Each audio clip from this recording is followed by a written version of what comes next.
right, so we are here live with Mike Warner. So I've been wanting to have you on for a while, and my name is Judson Hurd. Mike Warner is the Spotify, I'd call him like Spotify guru of Work Hard, Playlist Hard. I'll put his links up in the chat, and feel free to bring your questions, any questions that you have for Mike. And he's a super smart guy, so welcome. Thank you for being here. Thank you. I'm glad we got to do this. It's crazy that after all these years, this is the first time we've actually spoken face to face. I know. It feels like yesterday that I saw you mentioning that you had quit your day job to dedicate your time to music, and here we are. Yeah, in the middle of the pandemic. I know. Yeah, Wow. it's it actually no. I'm like I said. You showed me a picture of that message. I think you tweeted it, which was awesome. But yeah, that was the day, like the last day that I quit on my day job, and I was just like, hey, by the way, I read your book. I learned so much stuff, and I'm quitting my job today. I have 6.5 years. I'm done, and I'm super thankful for that book. I highly recommend Mike Warner's book, Work Hard, Playlist Hard. Super helpful. So much great information. And I still every now and then I'll look in, I think I bought a copy for I bought several copies. I have one on my Apple Books, on Kindle. I haven't gotten a hard copy. I do want to get order a hard copy. That would be killer to have, because I remember you did a hard copy version. So wow. Yeah. So really good book. I'll definitely post a link for that as well. But yeah, how's your day going? It's going really good now. I know where those sales came from. I appreciate you picking up the book in every format there is. I'll have to find more formats to put it out in. Thank you. Yeah. Look, my day's going great. It's it's one of those days where I feel like I'm on top of things, and I'm relaxed, so which is perfect, because I can sit here and do this, and my mind isn't wandering about all these emails or texts or anything else that could be going on. It's it's us and anyone that joins us. So yeah. Like I said, these streams have been a lot of fun. So I don't know at first what I was trying to do. I streamed. I did a watch party on Twitch for this movie I scored on Amazon, and I was able to have the director and the producers and the actress, and it was just so much fun. I was like, oh, well, why don't I just keep doing this? I have a Twitch channel. So I've kind of, I consider myself like a Slackpreneur.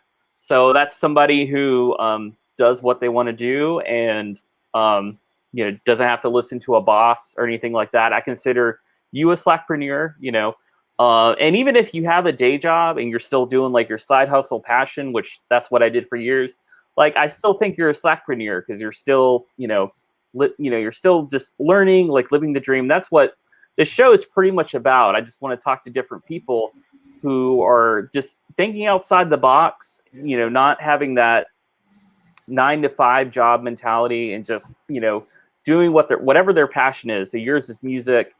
I've talked to artists, book authors, stuff like that. So thank you so much for having your time.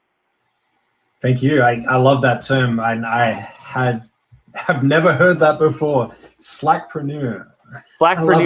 Yeah. So wow. I don't have a website yet, but that is coming soon, where I'll put episodes and stuff like that.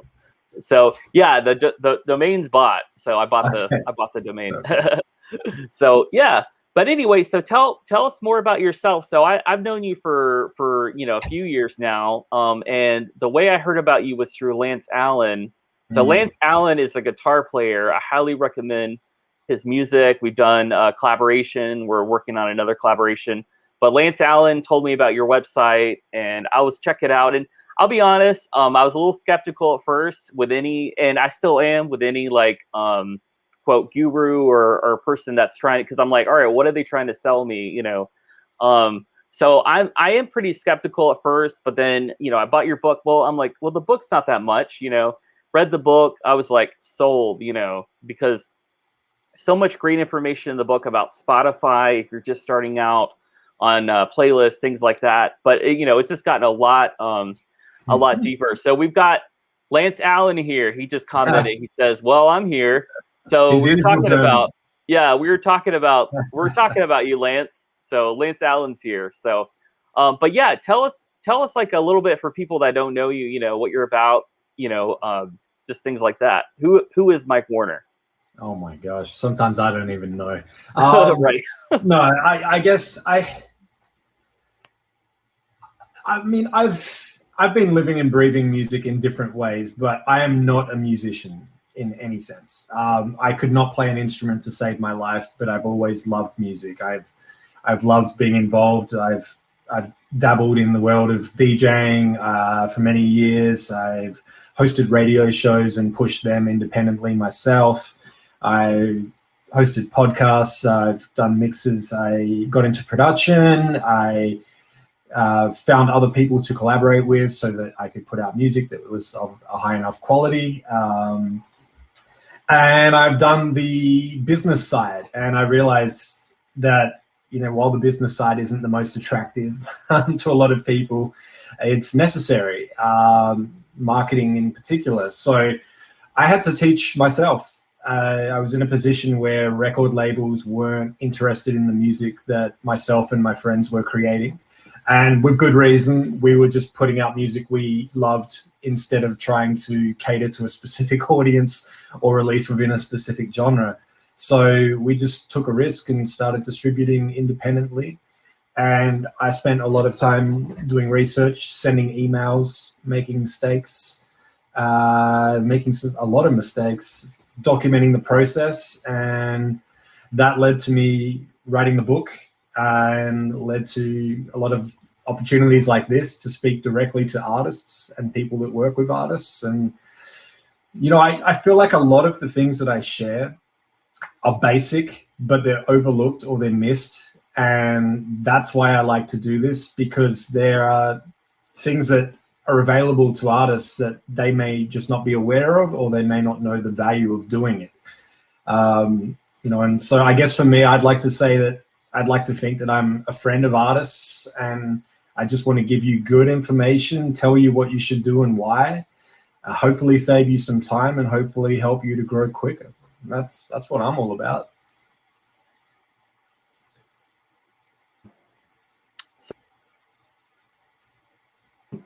There we go. I was trying to unmute myself. There we go. So you're now what's the name of your project? Date Night, I think. Yeah. Okay. Yeah. Definitely check it out. So how would you describe like that music project? Oh man, we're classified as electronic, but the reality is that every song from our project is very different in genre. We definitely have our own sound.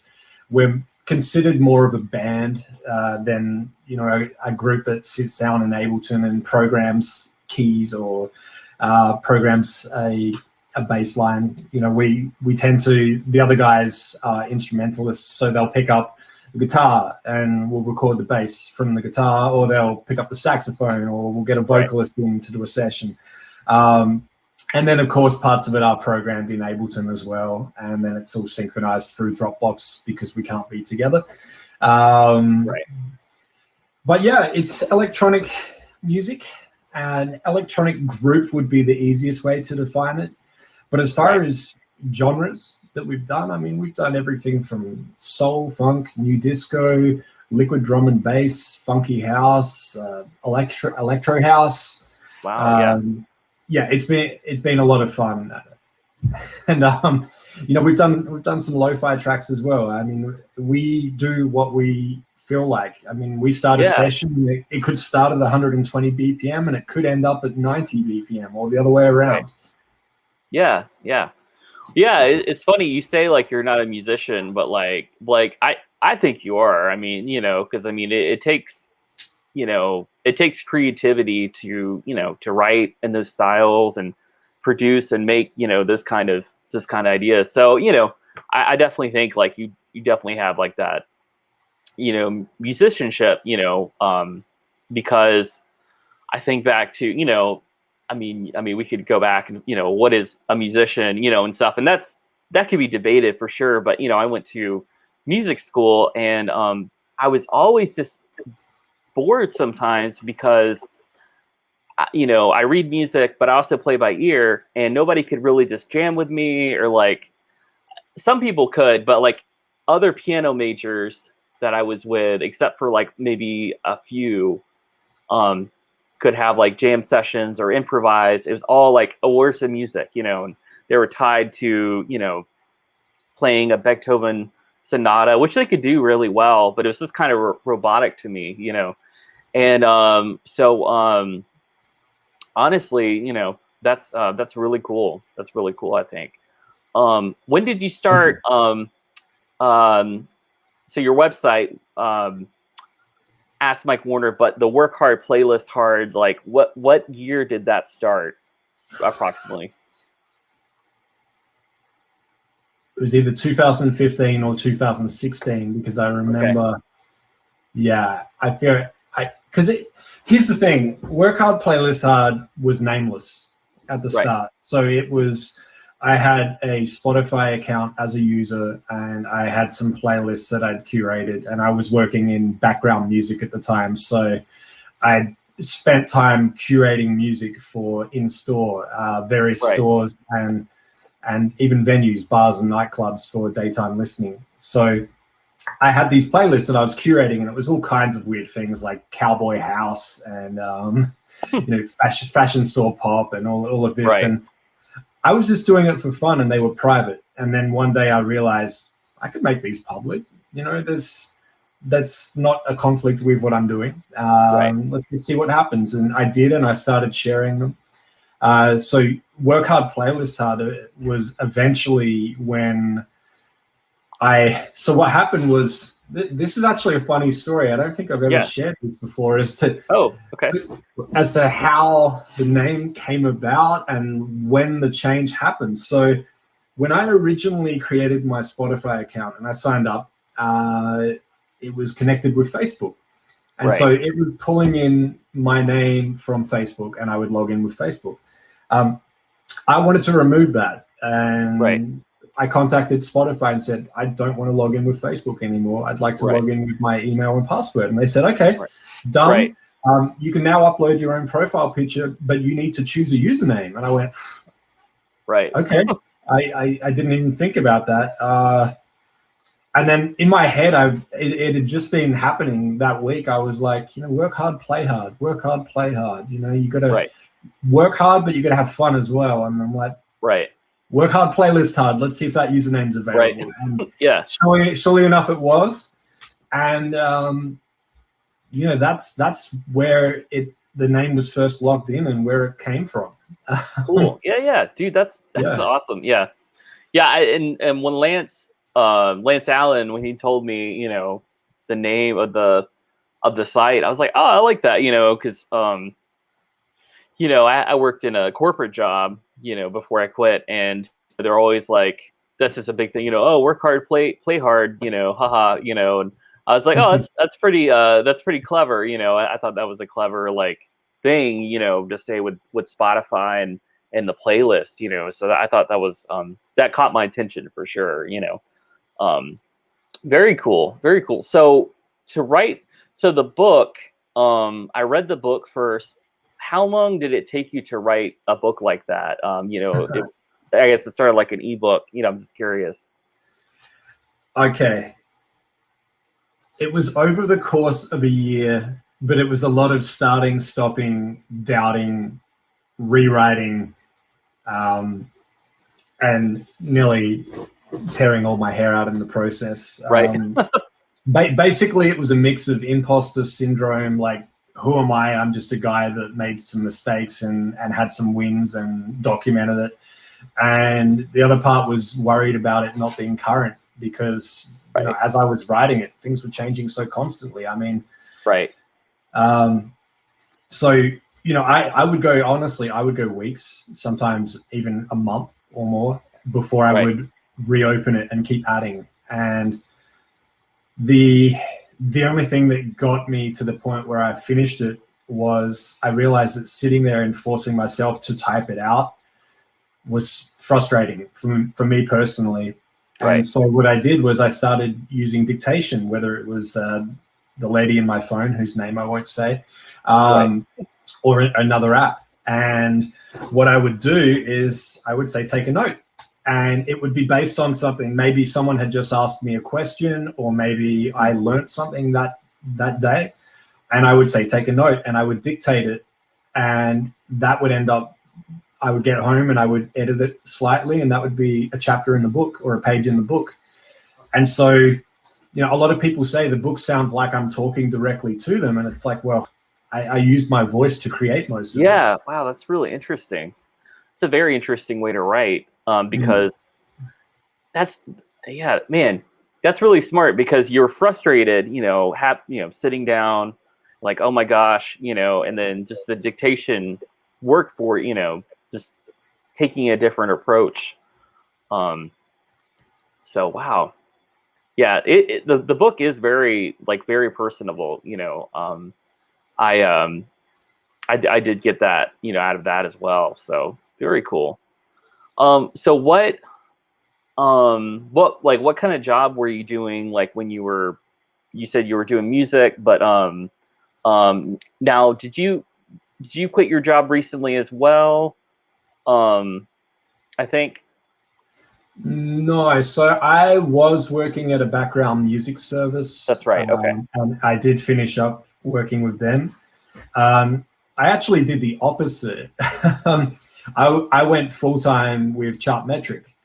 Oh, that's right. Okay, cool. Yeah, so one thing that's really cool is, for me, I never wanted to be a salesperson that was like, I have a book, I have a course, everyone needs to buy it. Why am I talking to people unless they're going to spend money and give me money? And I never wanted to be like that. And, I'm not saying that anyone that's written a book or made a course necessarily does that. But to me, I just felt this information is available. If people want it, it's there. But I'm not going to be that person that pressures. So for me, it was important to have a day job, to have an income, as we all need. And then, I became a lot more relaxed about it. I mean, to be honest, it's probably one of the reasons why I felt comfortable writing the book and putting it out, because I went, well, I'm not relying on this to pay my bills or to keep me going for the next 5 years. This is just put it out and see what happens. Kind of like with music, put it out, see what happens. If it doesn't go well, it's okay. But if it does, awesome. I'll be ready for it. Right. So yeah, I work full-time with Chartmetric, and they've been incredibly supportive of me doing all of this and doing all of these conversations and flying to conferences and speaking, whether it's on behalf of Chartmetric or as Mike, who wrote the book, or whatever. So it's been fun. Yeah, I love Chartmetric. I have I think I have the free account, but I've definitely have been looking at the paid account as well. So let's see, I'm looking at it right now.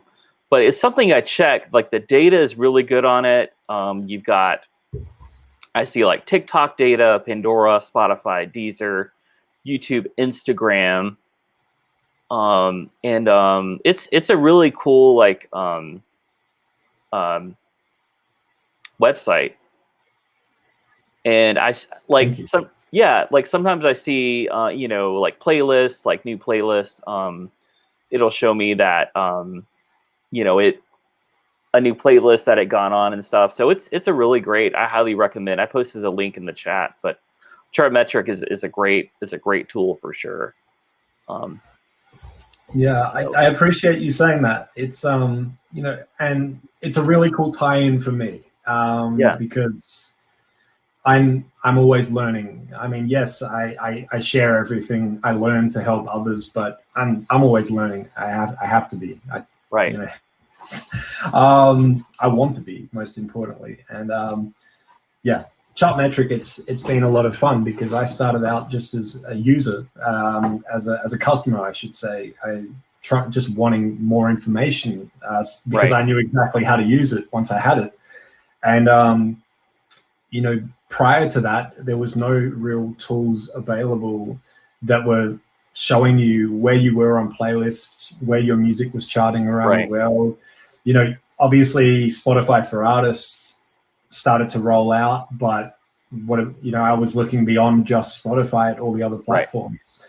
So yeah, it's incredible how much it's grown since I believe it was September 2016 when I first found it on Google on about page 4 in Google search results, and signed up for a free trial. Didn't even realize it was a soft launch and hadn't been announced yet. So wow.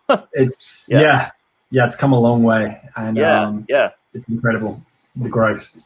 No, it's great. Like the it's got good data sources.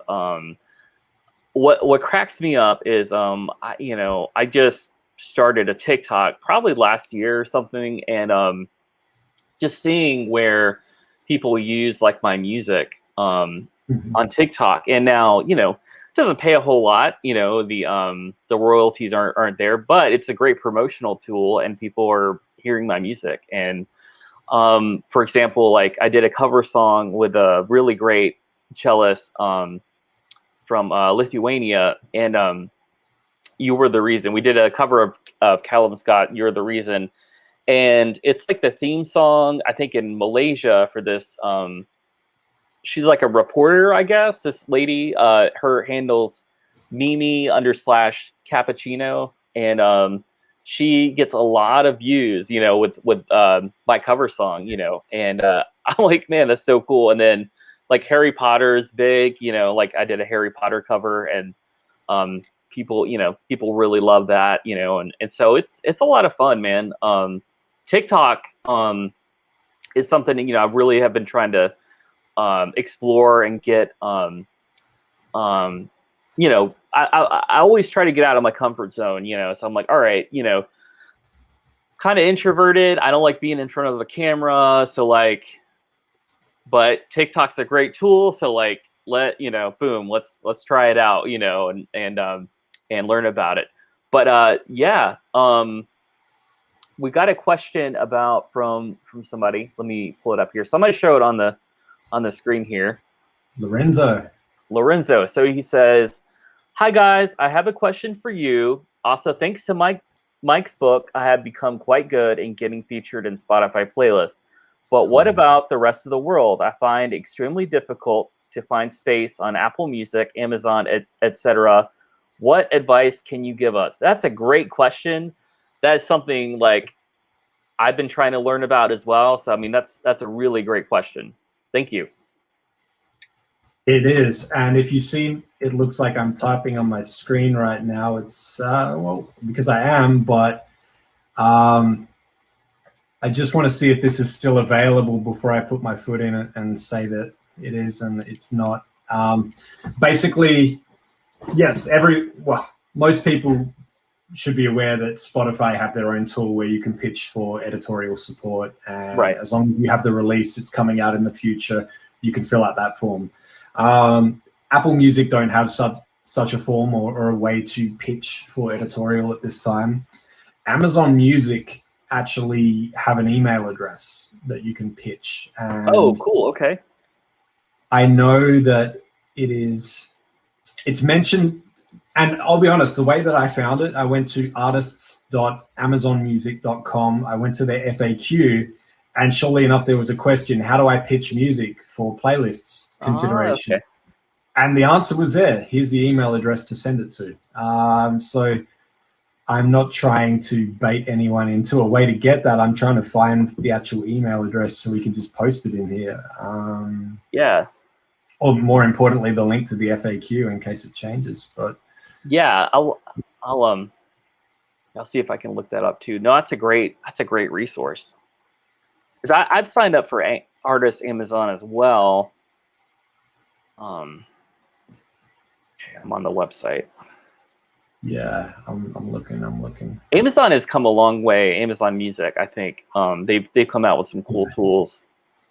I could talk about Amazon Music for days, and I mean, not just because we're on Twitch and they may be watching us, but just the things that I've seen. I mean, it's unreal that Amazon Music for Artists only launched 1 year ago, and how quickly they've progressed with the Twitch integration, with the merch integration, with helping artists to find ways to reach out to their super fans and showing voice requests and all of these cool things that we were never really thinking about until it was presented to us. And now it's like, I'm seeing artists say, hey, I need to make sure that my fans know how to pronounce my name and to request my music from that lady in the speaker.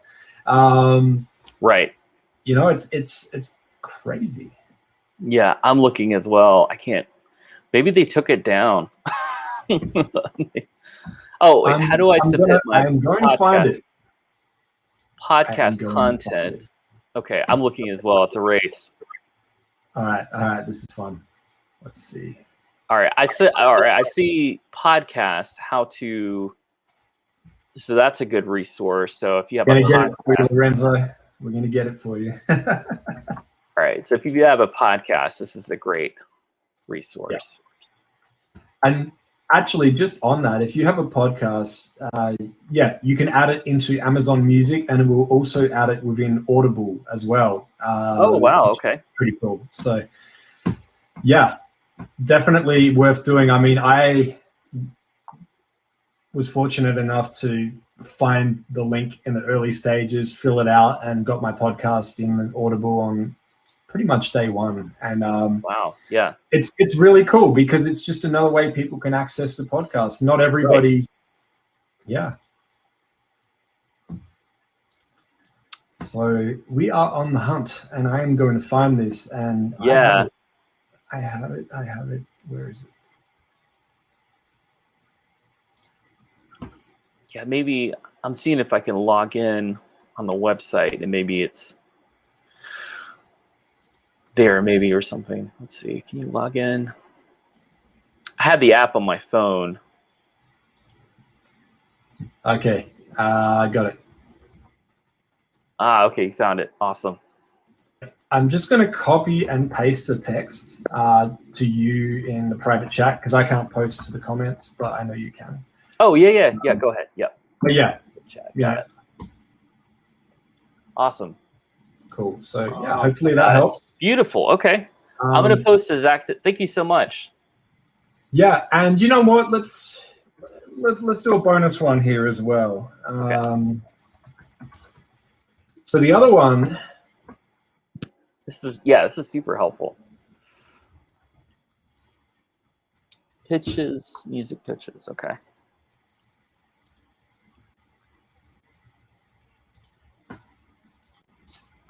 So the other one is Angami in the Middle East. Right. And Angami, currently, this may change, of course. I know they're rolling out an editorial pitching option within the Angami for Artists app. But right now, the way that people have been pitching and getting a response is on Twitter in DMs. And I believe it was going to not Angami themselves, but it was going to, let me confirm.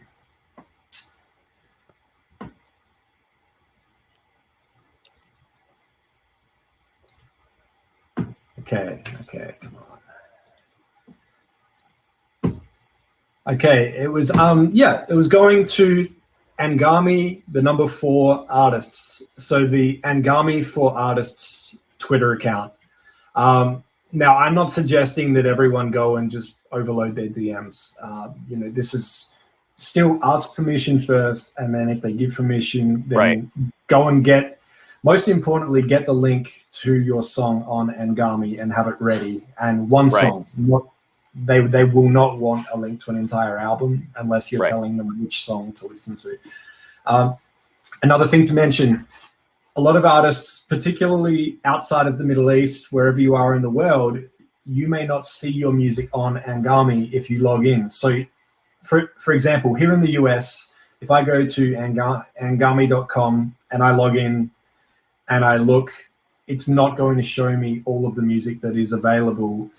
if I were to actually be located in the Middle East, because they only have licenses for music within the Middle East at this time. So the workaround for that is to open an incognito web browser tab. And this sounds dodgy, but it's not. So you're simply opening an incognito web browser tab, typing your artist name, the word Anghami, Anghami, and then the first result should most likely be your artist profile on Anghami. Wow, okay. And you'll be able to copy that link. And, you know, what I found is that within a few clicks, you're okay. After that, it may say, hey, that page is not available in your country. Right. But it's enough for you to just get the link, know that your music is on there, and know that you've got the correct link to share. You don't have to be a subscriber.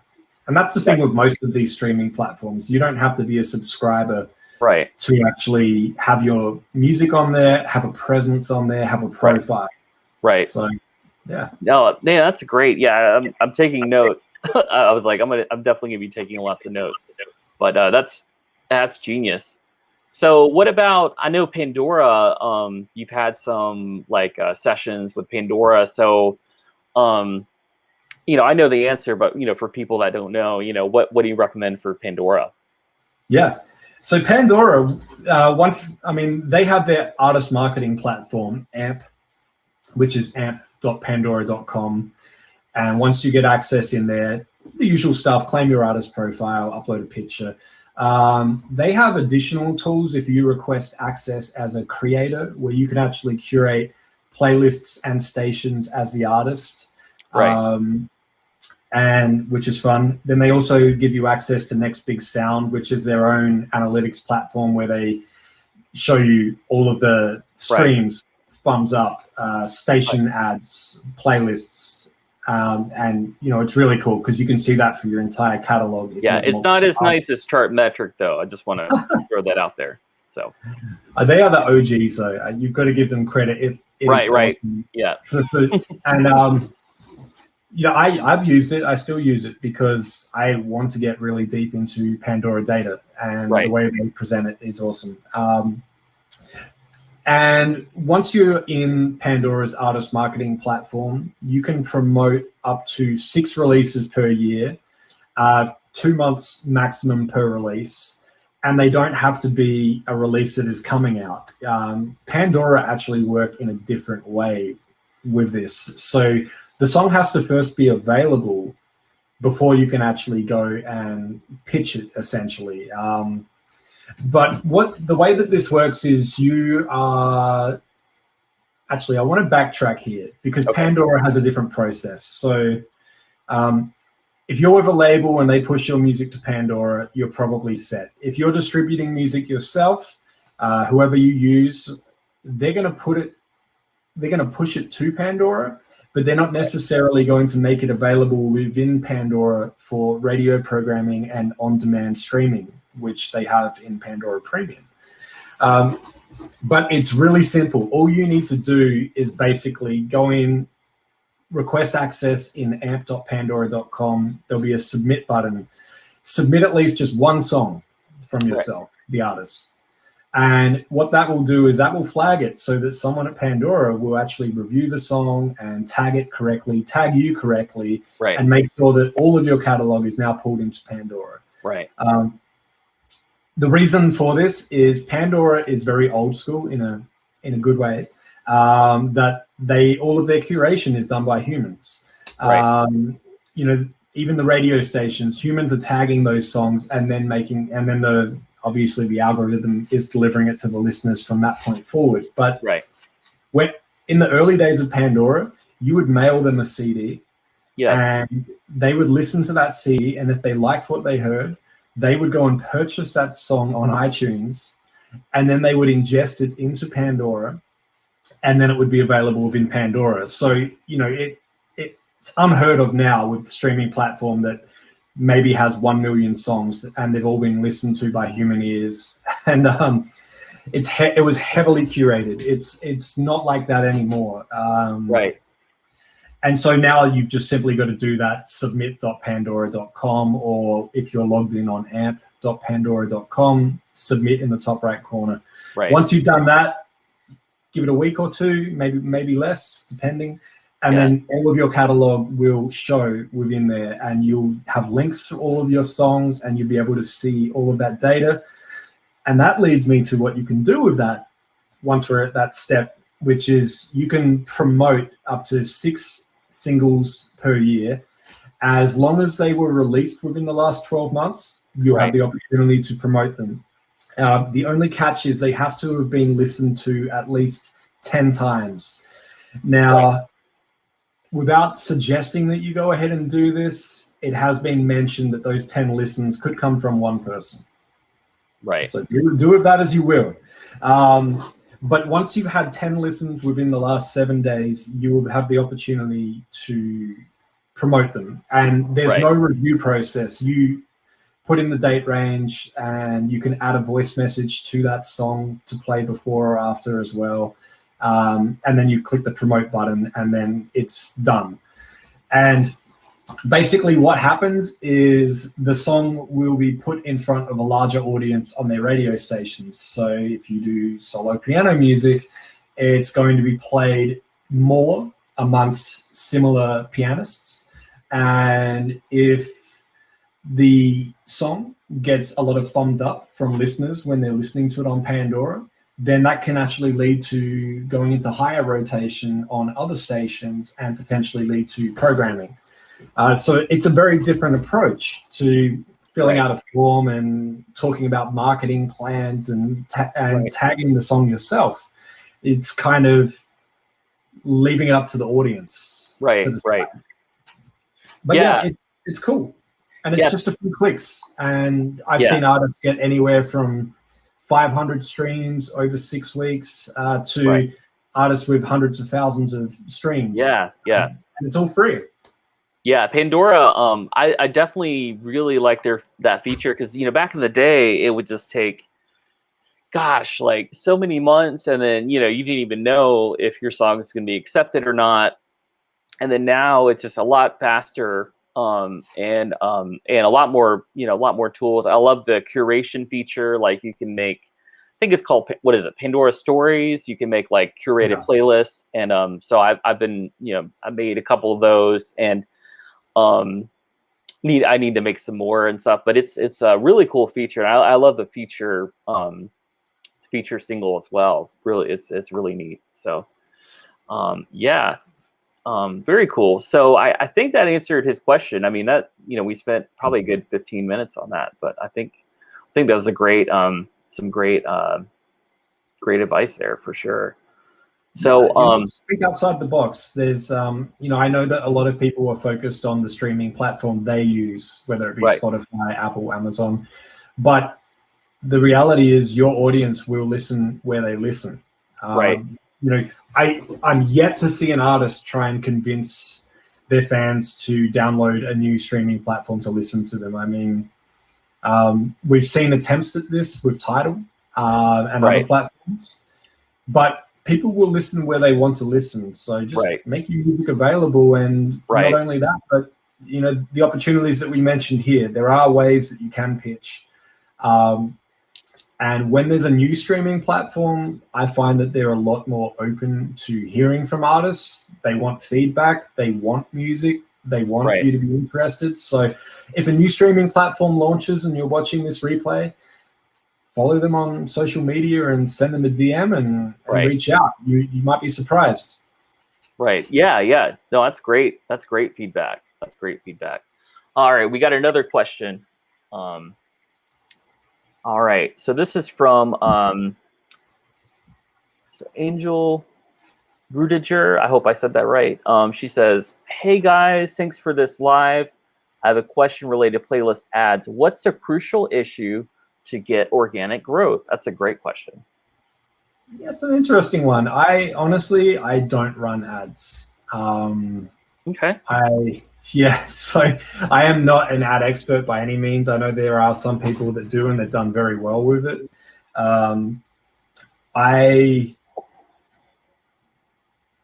reason I don't is I realize my focus should be on things that don't cost money, so that whenever I share information, it can be accessible to everyone as opposed to people that have maybe a bit more of a budget when it comes to this. But the other thing is, when I attempted to run ads on playlists years ago, I ran ads and I didn't really do my research, and I ran them in locations where it was cheapest. And I got a large amount of likes and engagements on the posts, and I gained some followers, but I realized that they just clicked the button and disappeared. Right. And so my playlist had this large amount of followers, but it didn't actually translate to streams. And so it actually, back then it maybe wasn't as easy to spot, but now it would be seen as a very negative thing if a playlist has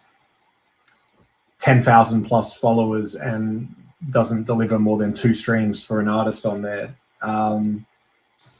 So yeah, I wish that I could give you some advice about running ads on playlist growth, but I'm not going to give advice on something I'm not an expert in, and I haven't experimented in enough myself. Right. Yeah, that's a great point. I do like I haven't done ads in a while. I've focused on like just like you said, like organic growth. So posting it on social media, sharing it with my friends.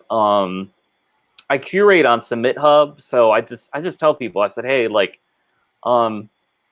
stream the playlist, like it's awesome. Like I put on Submit Hub, I really carefully curate, the playlists that I make. So there's, I feel like it should be a playlist, that fits well and that people are going to want to listen to. Not something that just has, 20 tracks, Judson Hurd, like listen to me, the whole time, that's not a good playlist. I'm sorry, I feel like, it should be like a community thing, put other people, put your friends on there and stuff. And then also like, Reddit, has been an awesome place for me, like posting, playlists. Now I try not to spam,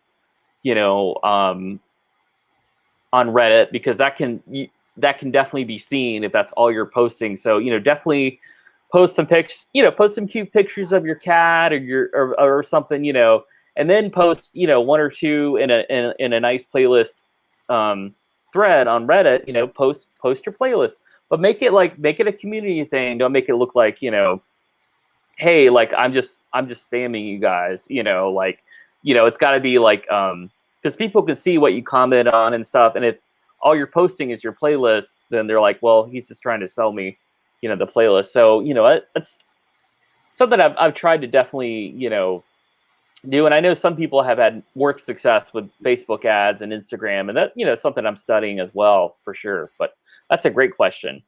Yeah. I just wanted to add to that as well.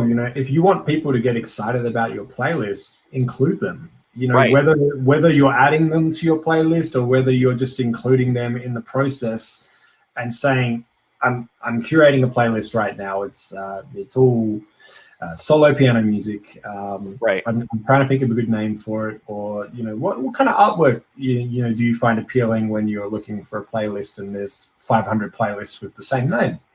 Right. If they feel like they're part of that, that's exciting. And exactly. Yeah. And it's helpful for you as well. Yeah. So no, that's great. That's a great question as well. Let's see. So what? So you're working for Chartmetric. What are some like next like moves for you? Like any new music from Date Night?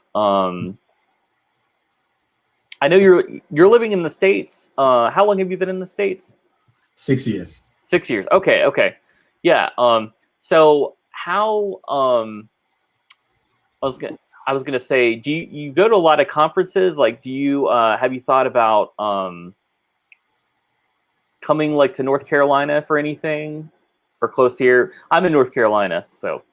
Yeah, I would absolutely love to. I mean, 2019, every few weeks I was away, and I'm not trying to sound like a rock star. I mean, it was a mix of taking some vacation time, going on my honeymoon with my wife, family coming and visiting. We went traveling, and a bunch of conferences in between as well. And it was awesome. I was speaking in Virginia and in Austin and Nashville, and I even got to fly back to Australia and speak in Sydney, and it was a lot of fun.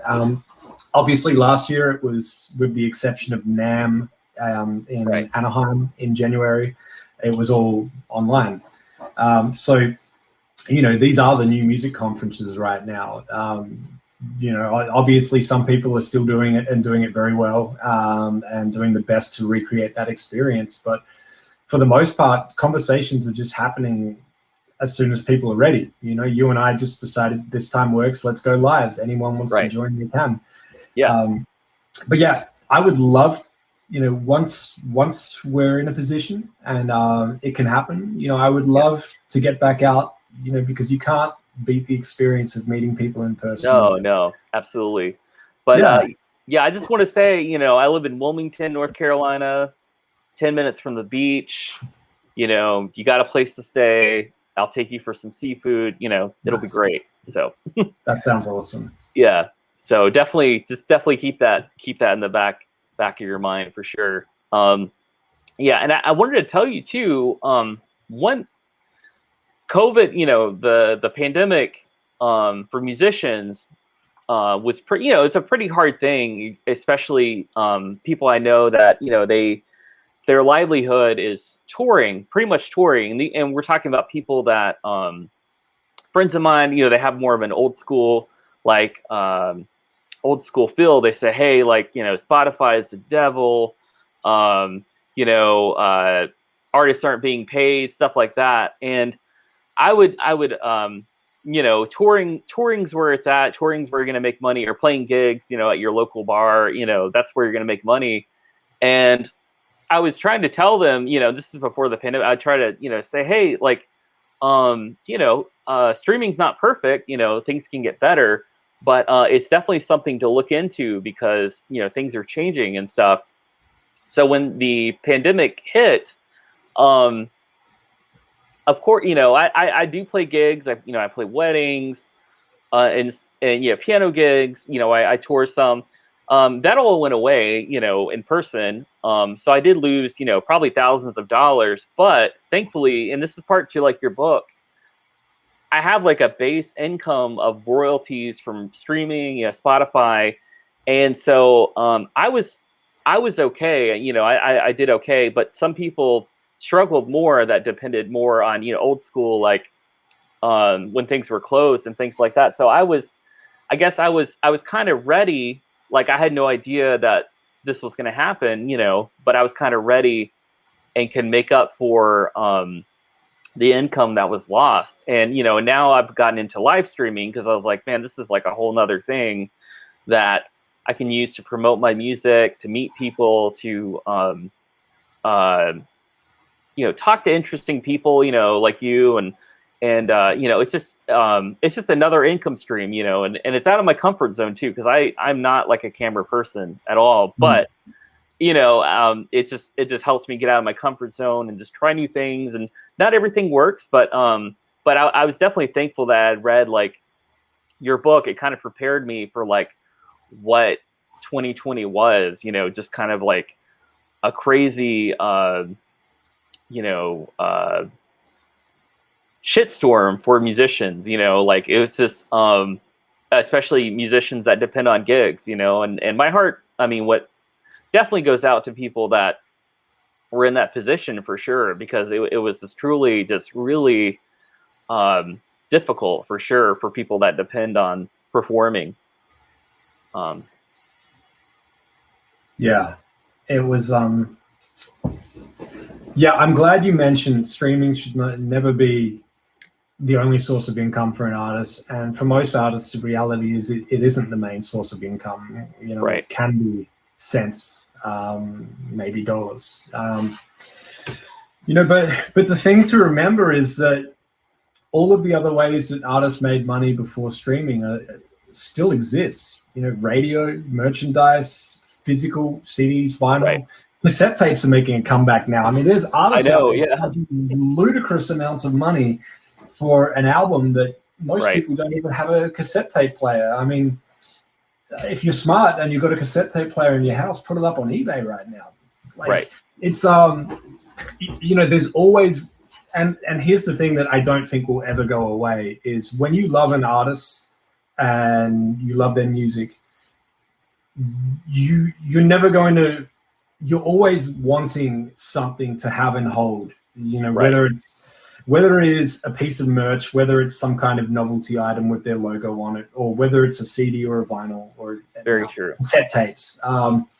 You know, and it's not so much that you may actually ever use the item in the case of the cassette tape.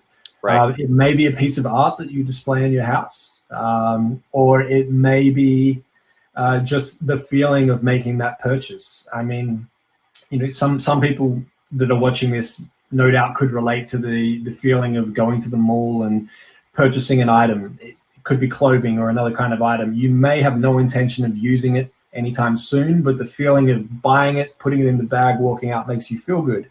And you know, that is the same when you're working with an artist. You know, if there's an artist that you like and they have an item available for sale, you want it. You want that feeling of purchasing it and owning it. So yeah, it's and look, I mean, streaming. I feel like the artists that make it their life's goal to make a living out of streaming and be a Lance Allen or, you know, or a Judson Hurd, it's they don't necessarily get there because they're so focused on that they're not, you know, they have blinders on and they're not looking at all of the other options around them. They're just going straight for this goal. And you know, the sad reality is most of them will give up before they get to that point. Whereas if they were doing all the other things, I mean, there's other ways that you can, you know, that other things that can translate into more streams. You know, you mentioned TikTok. If you like being in front of the camera, if you're creative, or you know some friends on TikTok that are creative, slide them your track and let them use it in videos. Yeah. But that you know, TikTok have direct links to stream the song from within there. And not only that, if it gets used in enough videos and it gets in TikTok charts, some of the biggest playlists on streaming platforms now are the TikTok viral charts. And they're not just editorial. There's third-party users that have these TikTok viral charts they've created where they hear a song on TikTok, they add it, and the streams are crazy because people are now, you know, people are now saying, I listen to TikTok music. You know, it's not even a genre. You know, I used to think this was crazy back in the day when I would say to someone, what do you listen to? And they would say Ministry of Sound. And I'd be like, well, cool. Ministry of Sound is a record label.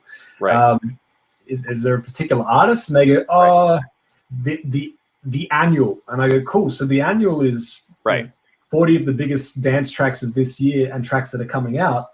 So you like dance music? Like, you know, they're very specific. And, you know, it's getting to the point now where people are actually saying, I like TikTok music because I watch TikTok so much and I hear the same 10 seconds of a track. I need to hear the full song.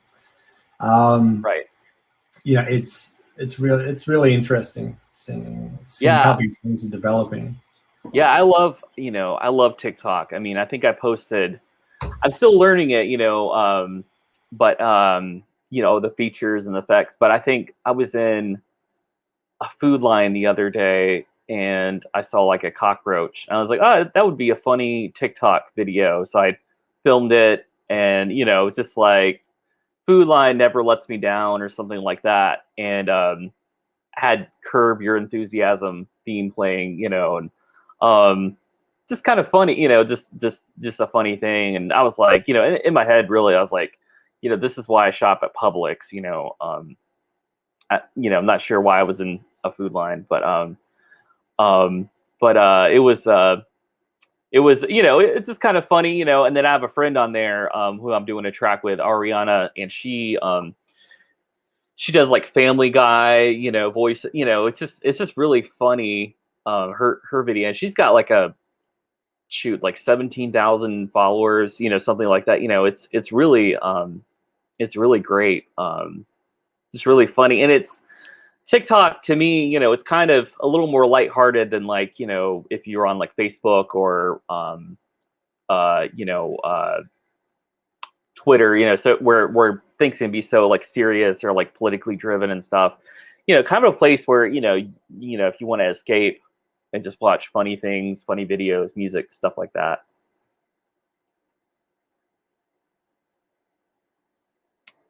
Oh, I can't hear you. Oh, there you are. Okay. Yeah, look, the main thing about TikTok is, you know, it's for a lot of people, it's fun. Some Right. people get information from there, get their news from there, you know, but it captures us in one way or another. And in your case, you know, funny works Right. for a lot of people. And yeah, I found that you know, I'm in no way popular on TikTok, and I mean, Me I'm neither. not trying to be. I mean, if it Right. happens, great. You know, I have to try and find ways to continue to be entertaining. But the videos I post that had the best response were the ones that I didn't even think about posting. I just Right.